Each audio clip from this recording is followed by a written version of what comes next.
What's good, Eagles fans? Y'all are tuned to y'all dose of Chalk It Up, where no matter if we win or if we lose, we just got to charge it to the game. I'm your humble host, Tone DeShields II, and as always, I'm so grateful to be here with you guys today. The NFL draft has finally come to an end, and we need to get right into these picks. We need to find out exactly what we have, who we have, and what I'm going to do today. I'm going to give you guys my grade for each individual pick, and then I'm going to give you my final grade overall for the draft. But without further ado, let's hop right into the content. Let's start off with the obvious, Devonta Smith. Devonta Smith was a home run pick for us. And if we're being completely honest, we almost fumbled that first round, you guys. It was almost a fleece.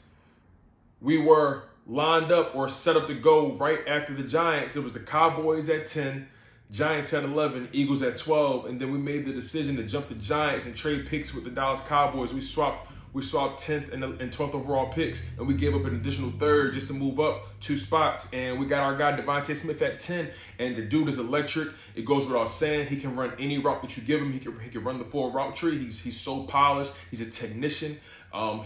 He's so smooth with his release. He can beat any press coverage. He goes up against the ball. He can track the ball. He can do anything you want him to do. The only knock on him is the fact that he's slim. You know, he's known as the Slim Reaper for a reason. You know, he's small, but he's deadly, man. It doesn't even matter. He's 6 feet, a decent height, only weighs about 170, 175 pounds. But without any of his skill set, you know, his height will really be a handicap. But he's so dynamic. He can do everything you ask him to do, and he can line up anywhere on the field. His size means nothing. So I want to give that pick an A easily because he was a top 3 wide receiver in this draft, if not the best wide receiver, and we got him. He's going to be dynamic for us. He got paired back up with Jalen Hurts, you know, lined him up with Travis Fulgham and Jalen Reagor on the outside, man. It's going to be so amazing to watch, and I'm so glad that we got a legit, dominant #1 wide receiver. Moving on to day 2 of the draft, round 2, pick 37 overall. This is where things got a little tricky for us. We decided to go with Landon Dickerson, the Alabama center. He's 6'6", 333 pounds, and he's a big body. He's a big burly dude. And if we're being completely real with ourselves, this was a head scratcher for the simple fact that he came with a lot of baggage. Now, his talent, what he brings to the table, is undeniable. He's a heavy hitter, heavy hands, wide body, vocal leader on the offensive line. He's just a beast. He's a dude that just gets up in your grill. He's fearless. He makes sure you feel him. Good recognition of defensive fronts. Able to slow down 2 defenders at a time. You know, he can pretty much pick up any type of bull rusher or speed rusher.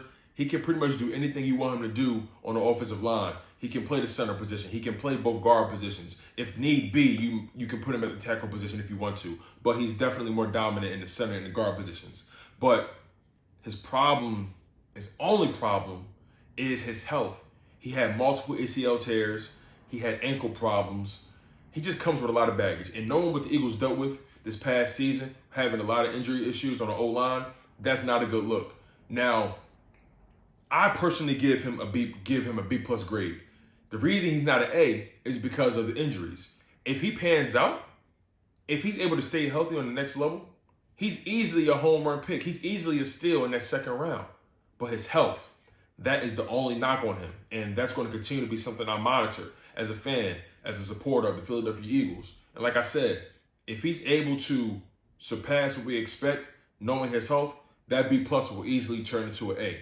But right now, I got to give it a B plus just off talent alone and knowing what we know about his injuries. Next, I have Milton Williams, guy out of Louisiana Tech, defensive tackle, sort of a hybrid D end as well. And he's 6'3", 284 pounds. And he's a dynamic guy as well. A very interesting draft pick. I gave him a B grade. Just for the fact that there were so many guys left on the board that we could have got. We could have got a corner earlier on. We could have got JOK earlier on. You know, that was one of the reasons I wasn't really too high on the Landon Dickerson pick. But staying focused on Milton Williams, the dude is very, very interesting. Quick and powerful with above average leverage. He has violent hands. He's very active. No matter where you put him on the D line, plays with strength to displace blocking, and he knows how to make a play. You know, some of his weaknesses is the fact that he might be caught in between the D end and D tackle position. He's more of a tweener, but I think that works for Jonathan Gannon. Jonathan Gannon likes guys that he can do multiple things with.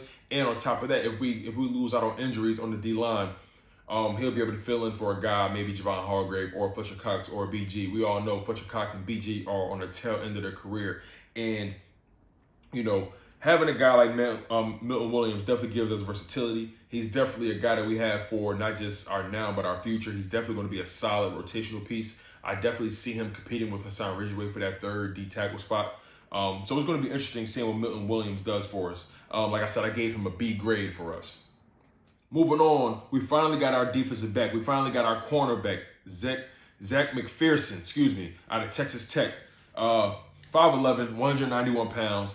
And he's actually a good build for the outside corner spot. Now, the only thing is, sometimes his back pedal can be a little rigid. His back pedaling can be a little stiff, and he has to work on his footwork.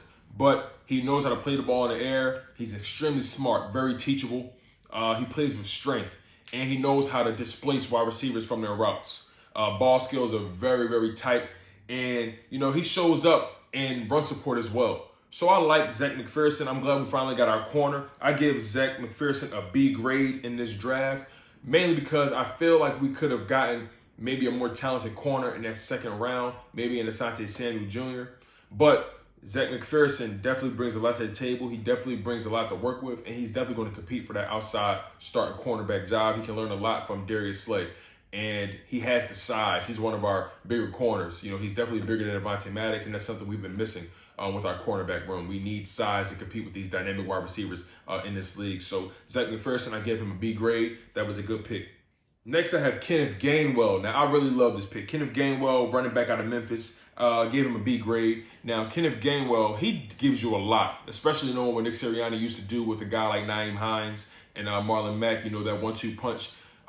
Kenneth Gainwell can do everything you want him to do in the passing game. Now, he's undersized. He's 5'8", 201 pounds. Not that big of a guy, but like I said, he can give you so much in the passing game.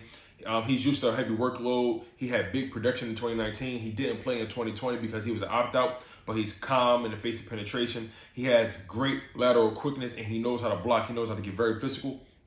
And like I said, he's a very polished route runner, for his position. I think he was a wide receiver at one point, then he transitioned to running back. So that's very interesting.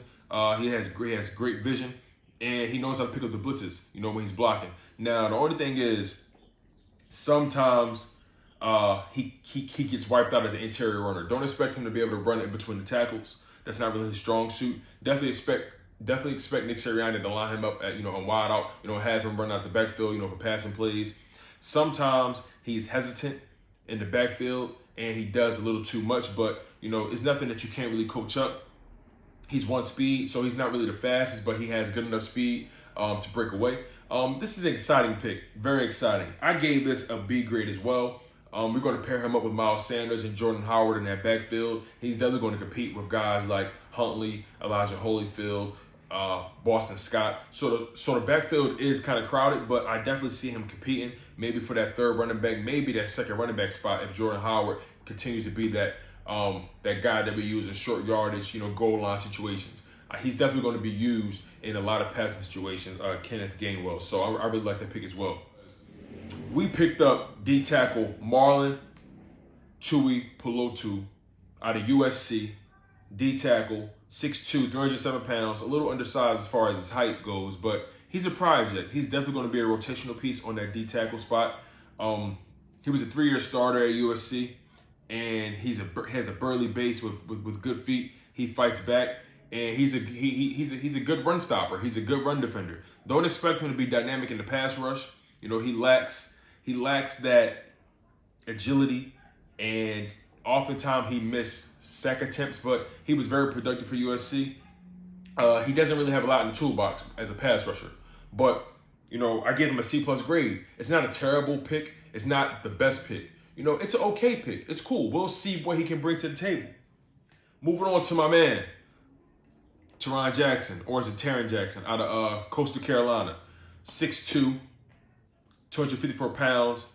He's a DN, played the edge, and he's also a project as well. He brings a lot to the table. Very strong at the point of attack. Violent hands as well. He knows how to get to the quarterback. He still needs to progress as a pass rusher as well to expand his repertoire. He knows how to beat blockers and then putting them in positions that he wants them to be in. He's smart, but he could be more explosive, especially on that first step.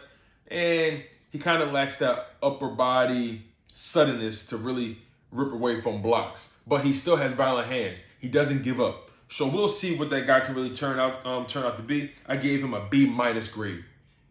In the 6th round, we picked up Jacoby Stevens, a safety, sort of a hybrid linebacker. I really like this pick. I gave this pick a B grade just based off of the utility factor. He gives you a lot to work with. He's 6'1", 212 pounds, coming out of LSU, and he's a leader, a vocal leader at that. He was very effective at LSU. He knows how to stay low and get ready as a striker, to tackle guys. He's definitely going to be better utilized in the box, on rushing the passer, defending the run. He's not the most technically sound in pass coverage, but he gives you Jamal Adams vibes. And I'm not comparing him to Jamal Adams in terms of skills and, upside, but Jacoby Stevens is a hybrid safety linebacker. He's definitely going to be used in various situations. He was listed as a safety from LSU, but we listed him as a linebacker. So I'm really excited to see what he brings to the table.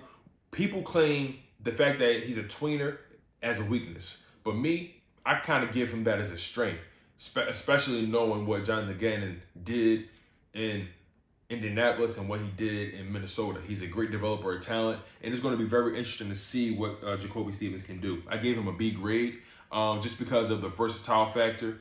He knows how to play the box. He knows how to get get in the trenches when need be, and he's a former receiver, so he has some ball skills for the position, but his strength is definitely going to be used on a pass rush, playing the box, getting down closer to the line of scrimmage. So it's really exciting to have a guy like that. Like I said, I gave him a B grade.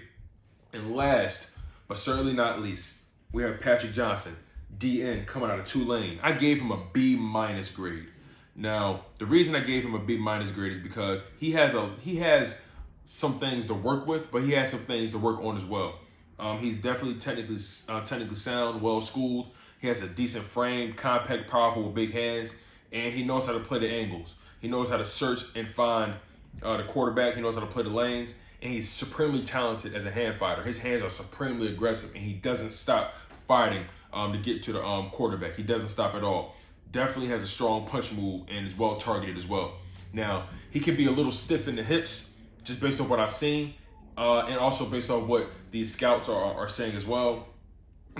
Sometimes he's limited in his tackle radius from the box, and at times he can dive prematurely for tackles instead of using his feet and driving into the tackle.